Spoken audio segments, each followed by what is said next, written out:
मोहम्मद अली साहब, एक प्रोपेगेंडा इस वक्त जो सोशल मीडिया पर या अदरवाइज़ बिल्ड करने की कोशिश की जा रही है वो ये कि अगर ये उनकी बॉडीज़ थी तो उनको दिखा देनी चाहिए थी, क्यों दिखाई नहीं गई। बट एक क्लियर मौक़िफ़ ये है कि आपको पता है कि जाफ़र एक्सप्रेस में ये वो दहशतगर्द हैं जिन्होंने मासूम जानों को यरगमाल बनाया, उनके एवज़ अपने मुतालबात पूरे, उनकी जानों के एवज़ अपने मुतालबात पूरे करने की कोशिश की गई और रियासत ने उनको मारा, उनको अपनी कस्टडी में लिया एंड उसके ऊपर मज़ीद इन्वेस्टिगेशन चल रही है। जो भी उसका एक ड्यू कोर्स है, जो उसका प्रोसेस है वो पूरा होगा। फिर उसके पीछे एक मनफी प्रोपेगेंडा ये शामिल करने की कोशिश की गई कि जी आप उनको दिखा देते अगर ये उनकी बॉडीज थी, आप उनको बता देते अगर ये मिसिंग पर्सन्स थे और नहीं थे, but these were those people जिनको मारा गया उन ऑपरेशन के दौरान। तो इस चीज़ की एक्सेप्टेंस हमारे यहाँ मेरे ख्याल में हाईलाइट करने की ज़रूरत है कि भाई उनकी आइडेंटिटी क्या थी, और आप आकर रियासत के ख़िलाफ़ कोई एक प्रोग्राम बनाकर या एक कोई प्रोग्राम लॉन्च करके वो बॉडीज़ वहाँ से उठाकर नहीं ले जा सकते। This is against the law. First thing first, इसको पहले तो समझने की ज़रूरत है। और इसके ऊपर ह्यूमन राइट्स की जो तंजीमें खड़ी हो रही हैं और बात कर रही हैं, ये गलत मुतालबा है फर्स्ट ऑफ ऑल। जी मैं आपसे मुत्तफिक हूँ, लेकिन मैं अगर मुख्तसरन देखें, आपको जो दुश्मन की हिकमत अमली है और जो निज़ाम है उसको समझने की ज़रूरत है।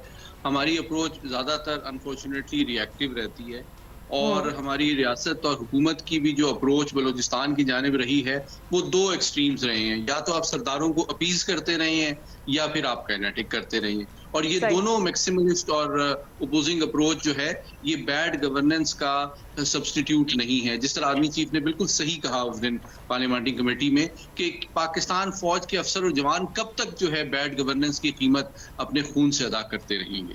तो और ये बैड गवर्नेंस का सब्स्टिट्यूट है भी नहीं। उनकी जो कुर्बानियां हैं उसको जितना भी खराज अकीदत पेश किया जाए वो कम है, लेकिन ये उसका सब्स्टिट्यूट नहीं है।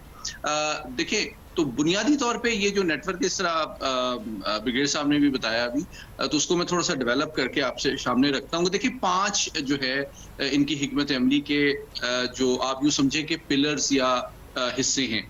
मास्टरमाइंड डेफिनेटली न्यू दिल्ली है, रॉ है, और लॉजिस्टिकल, ट्रेनिंग, फाइनेंशियल और जो मिलिट्री सपोर्ट है वो अफगानिस्तान से दी जा रही है, कुछ लोगों को ईरान से भी मिल रही है। अच्छा, फिर हम आते हैं कि पाकिस्तान, ये एक्सटर्नल प्रॉन्ग्स हैं। इंटरनल लेवल पे 3 और सपोर्ट बेस है।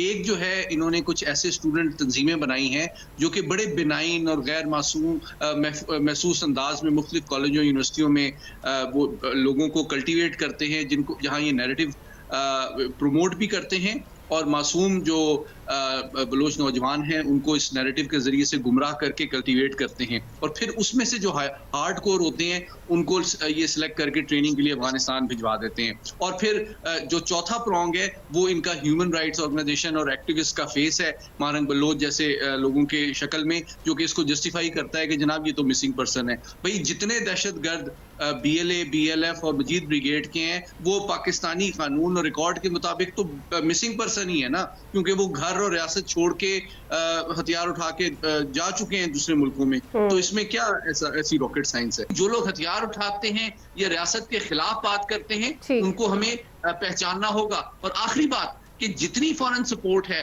मैं समझता हूं कि हमें क्लियर होना चाहिए इसके बारे में।